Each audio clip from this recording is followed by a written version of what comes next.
Hello नमस्कार साथियों, स्वागत है आप सभी का। मित्रों, आज की क्लास में पुनः हम कुछ प्रश्नों को देखेंगे और ये प्रश्न यूपी, टीजीटी, पीजीटी, बिहार शिक्षक भर्ती, एलटी ग्रेड सभी के लिए महत्वपूर्ण हैं। जितनी भी परीक्षाएं होती हैं जिनमें हिंदी से प्रश्न बनते हैं उन सभी के लिए बहुत ही महत्वपूर्ण है। और 152 नंबर के प्रश्नों को हम सभी देखेंगे।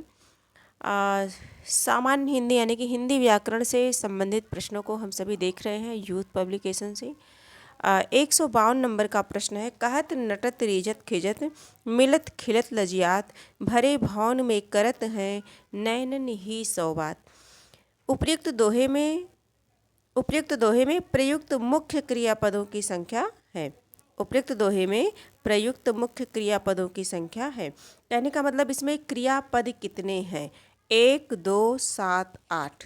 तो हम सभी इसमें जो भी क्रियापद हैं उन्हें काउंट कर लेते हैं, गिन लेते हैं कि कितने क्रियापद हैं। तो जैसे इसमें देखेंगे कि कहना, ये भी क्रिया है ना। और नटत यानी कि नकारना, और रीझना, रीझत यानी कि रीझना, ये भी है। और आगे अगर हम देखें तो जो है, हाँ, कहत नटत रीझत खिजत, है ना, ये भी है। उसके बाद जो है खिजत मिलत, मिलना हो गया, और खिलत का खिलना हो गया, ठीक है। और लजियात लजियाना हो गया।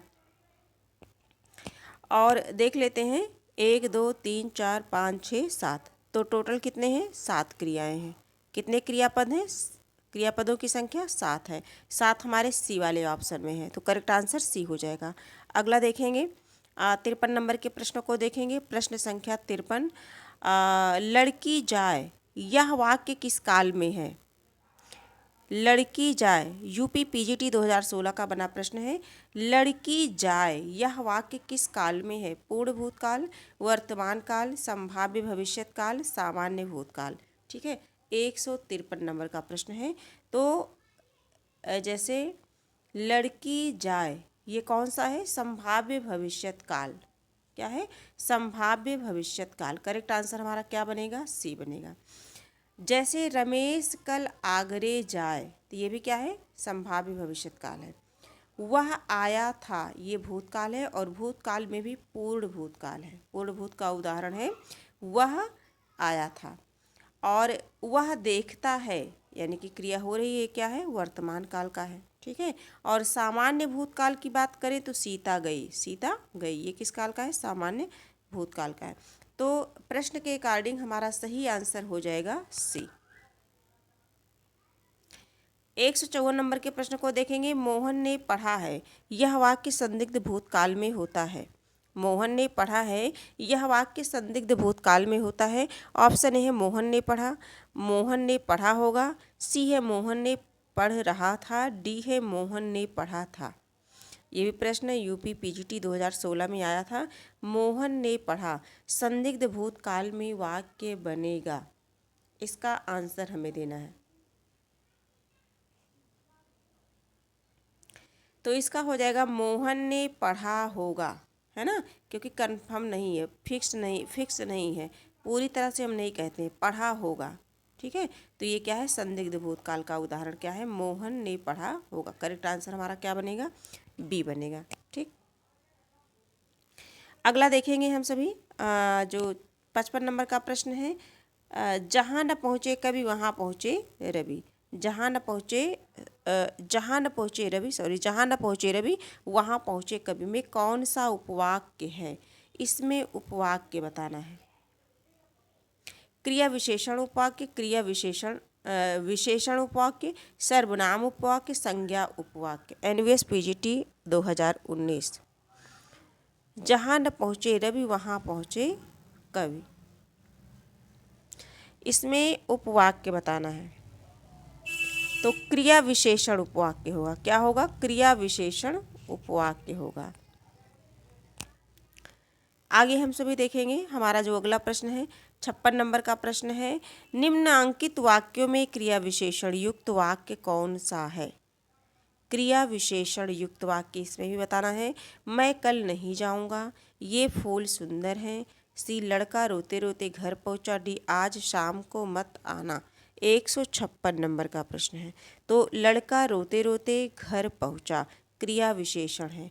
लड़का रोते रोते घर पहुंचा, ये क्या है? क्रिया विशेषण, यानी कि करेक्ट आंसर हमारा क्या बनेगा? सी। लड़का रोते रोते घर पहुंचा, ये क्रिया विशेषण युक्त वाक्य है। आगे देखेंगे 57 नंबर का प्रश्न है, वह पढ़ता तो पास होता। इस वाक्य में कौन सा काल है? निम्नलिखित विकल्पों में से सही विकल्प का चयन कीजिए। ऑप्शन ए है सामान्य भूत, बी है पूर्ण भूत, सी है अपूर्ण भूत, डी है हेतु हेतुमद भूत। 157 नंबर का प्रश्न है और इसका करेक्ट आंसर हो जाएगा हेतु हेतुमद भूत। क्या होगा? हेतु हेतुमद भूत, यानी कि करेक्ट आंसर हमारा हो जाएगा डी। वह पढ़ता तो पास होता, वह पढ़ता तो पास होता, और वह पास हो गया, अगर ऐसा होता तो वो सामान्य भूतकाल होता कि वह पास हो गया। और पूर्ण भूत में देखेंगे वह पास हो चुका था पूरी तरह से भूतकाल में, ठीक है। और अपूर्ण भूत वह पढ़ रहा था। तो इस तरह से ये वाक्य है। आगे हम सभी देखेंगे 58 नंबर के प्रश्न को देखेंगे।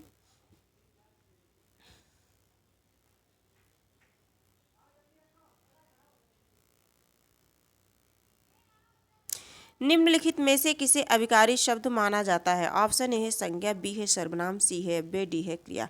किसे अविकारी शब्द माना जाता है? अविकारी शब्द, विकारी और अविकारी। तो विकारी शब्द किसे माना जाता है? अव्यय शब्द अविकारी शब्द के अंतर्गत आते हैं। तो करेक्ट आंसर हमारा क्या हो जाएगा? सी हो जाएगा। लेकिन संज्ञा, सर्वनाम, क्रिया ये सभी क्या है? विकारी शब्द हैं, ठीक है। और अव्यय क्या है? अविकारी है, अव्यय अविकारी है। अगला देखेंगे 59 नंबर के प्रश्नों को देखेंगे। किस अन्य शब्द भेद का प्रयोग संज्ञा के स्थान पर नहीं होता? किस अन्य शब्द भेद का प्रयोग संज्ञा के स्थान पर नहीं होता? ऑप्शन ए है सर्वनाम, बी है समुच्चय बोधक, सी है विशेषण, डी है क्रिया विशेषण और सी है सी विशेषण है, डी है क्रिया विशेषण। तो 59 नंबर का जो प्रश्न है इसका करेक्ट आंसर हो जाएगा समुच्चय बोधक, यानी कि शब्द भेद का प्रयोग संज्ञा के स्थान पर नहीं होता। किस अन्य शब्द भेद का प्रयोग संज्ञा के स्थान पर नहीं होता? तो समुच्चय बोधक अव्यय। आगे हम सभी देखेंगे 59 नंबर के प्रश्नों को देखेंगे। 60 नंबर के प्रश्नों को देखेंगे। निम्नलिखित में से नामधातु क्रिया कौन सी नहीं है? ऑप्शन ए है बतियाना, बी है अपनाना, सी है गरमाना, डी है समझाना। तो इसमें जो करेक्ट आंसर हम सभी को देना है वो बताना है कि नाम धातु क्रिया कौन सी नहीं है। तो अपनाना नाम धातु क्रिया नहीं है। अपनाना यानी कि करेक्ट आंसर हमारा क्या बनेगा? बी बनेगा। देखिए, हाथ से हथियाना बना है, बात से बतियाना, समझ से समझाना, ठीक है। और अपनाना, अपनाना हमारा क्या है? नाम धातु क्रिया नहीं है। 61 नंबर के प्रश्न को देखेंगे। पुरुषवाचक सर्वनाम मैं का संबंध रूप निम्नलिखित में से क्या होगा? पुरुषवाचक सर्वनाम मैं का जो संबंध रूप है निम्नलिखित में से क्या होगा? ऑप्शन ए है मुझ, बी है मेरा, सी है हम और डी है मुझसे। 161 नंबर का प्रश्न है और इसका करेक्ट आंसर हो जाएगा मेरा। मैं का संबंध रूप निम्नलिखित में से क्या होगा? पुरुषवाचक सर्वनाम में। तो इसका जो करेक्ट आंसर हो जाएगा वो हो जाएगा मेरा। क्या हो जाएगा? मैं का मेरा, ठीक है। आगे हम सभी देखते हैं, इस तरह से देखेंगे। पुरुषवाचक सर्वनाम मैं का संबंध रूप मेरा होगा और इसके 3 भेद हैं, उत्तम पुरुष, मध्यम पुरुष, अन्य पुरुष। उत्तम पुरुष में मैं और हम, हमारा, हमने इत्यादि आता है। मध्यम पुरुष में तू, तुम, आप, तुम्हारा, तुम्हें। अन्य पुरुष में वे, वह, वे, या, यह, ये इत्यादि आते हैं। तो इसी तरह से अगला हम सभी देखेंगे। 62 नंबर का प्रश्न है, हिंदी संज्ञाओं के विषय में निम्नलिखित में से कौन सा कथन सही है? हिंदी संज्ञाओं के विषय में निम्नलिखित में से कौन सा कथन सही है? ऑप्शन ए है हिंदी में संज्ञा शब्द बहुवचन में ही प्रयुक्त होते हैं, बी है जो संज्ञाएं लेखन में अकारांत हैं उनका उच्चारण व्यंजनांत ही होता है। सी है हिंदी में स्वरांत संज्ञाएं नहीं हैं। डी है हिंदी में अत्यंत ध्वनि की दृष्टि से केवल व्यंजनांत संज्ञाएं हैं। तो बताना है 62 नंबर के प्रश्न को बताना है। देखिए, जो संज्ञाएं लेखन में अकारांत हैं, जो संज्ञाएं लेखन में अकारांत हैं, उनका उच्चारण व्यंजनांत ही होता है। तो ये कथन हमारा करेक्ट आंसर हमारा यही हो जाएगा। ठीक है, क्योंकि इस विषय में यही कथन सही है।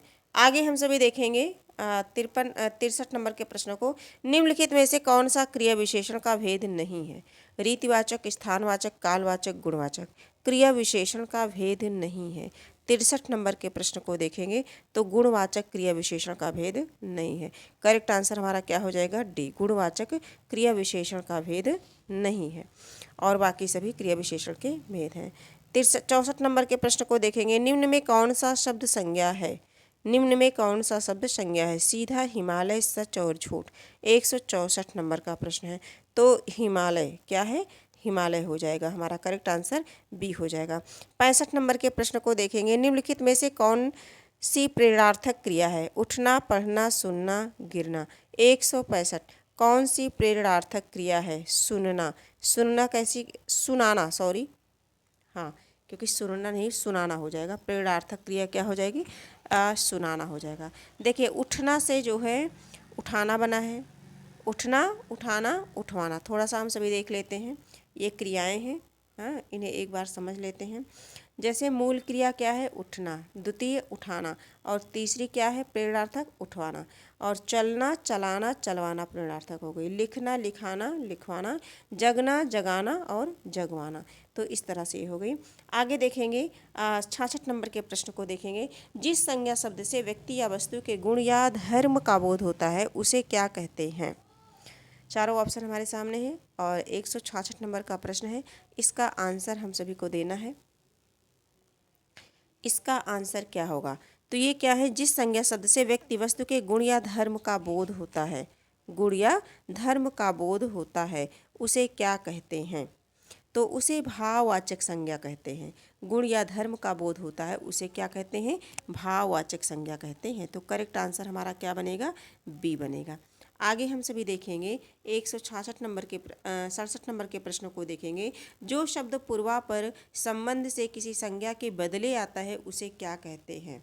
चारों ऑप्शन में से बताना है कि उसे क्या कहते हैं। जो शब्द पूर्वापर संबंध से किसी संज्ञा के बदले आता है, 167 नंबर का प्रश्न है और इसका करेक्ट आंसर हो जाएगा सर्वनाम। क्या हो जाएगा? सर्वनाम हो जाएगा। ठीक है, सर्वनाम के कितने भेद हैं? तो सर्वनाम के 6 भेद हैं। सर्वनाम के 6 भेद हैं। पुरुषवाचक, निजवाचक, निश्चयवाचक, अनिश्चयवाचक, संबंधवाचक और प्रश्नवाचक। 168 नंबर के प्रश्नों को देखेंगे। प्रश्न संख्या 168।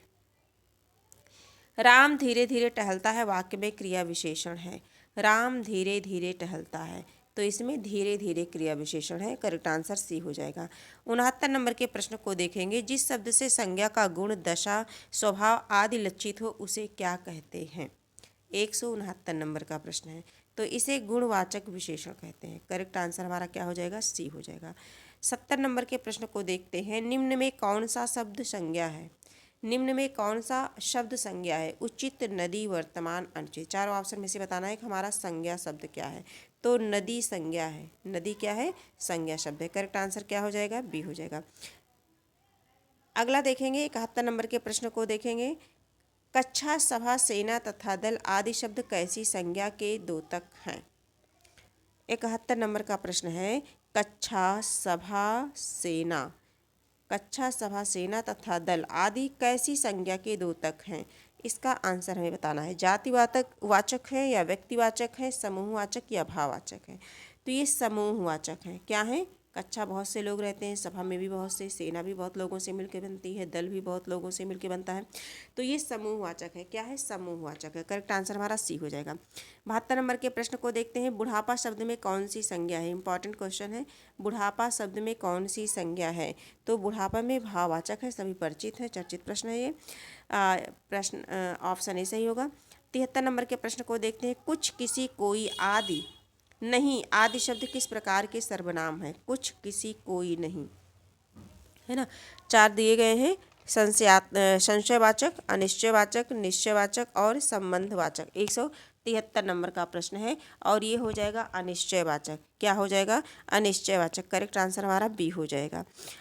अगला देखेंगे हम सभी 174 नंबर प्रश्न को देखेंगे। निम्नलिखित में कौन सा शब्द सर्वनाम है? इसमें सर्वनाम बताना है। तो आप इसमें क्या है? सर्वनाम है। 74 नंबर का जो प्रश्न है इसका करेक्ट आंसर क्या हो जाएगा? आप इसमें जो है सर्वनाम है। ठीक है, आगे हम सभी देखेंगे। देखिए, मोटा विशेषण है, यमुना और काशी क्या है? व्यक्तिवाचक संज्ञाएं हैं। आगे हम सभी देखेंगे। हाँ, 75 नंबर का प्रश्न है, निम्न में से संयुक्त वाक्य का चयन कीजिए।